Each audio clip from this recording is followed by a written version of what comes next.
అత్తయ్య కాలేరు. ఈ సీరియల్ అనే వాడు నన్ను చూడమన్నవి. అవునత్తమ్మా, ఈ సీరియల్ చాలా రియాలిటీగా ఉంటది.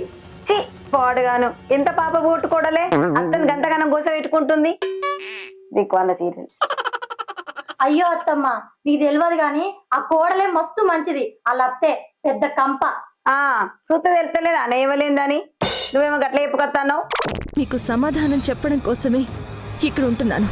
నేను ఎప్పటి సందో ఈ సీరియల్ చూస్తాను కాబట్టి ఎవలేందనే చెప్తాన్నా. నీ లెక్క ఒక్కసారి చూసి తొక్కలో తీర్పిచ్చే రకం కాదు నేను. అన్నం ఉడికిందో లేదో ఒక్క మెతుకు చూసి చెప్పే రకమే నేను. నువ్వు నాకే చెప్తున్నావా? తీరి చికెన్ లెక్క అమ్ముతా. నీది వెనకట ఉనక బుక్కిన కాలం, నాది తునకలు కొరికిన కాలం. నువ్వు మెతుకుని పిసికి చెప్తే నేను చూసి చెప్తా. అయితే ఇప్పుడు అత్తదే తప్పంటావు.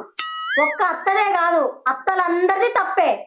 ఓ కోడళ్ళందరూ చక్కని చుక్కలు పాటు ఎవ్వరు చూడకముందు తలుపులు పెట్టి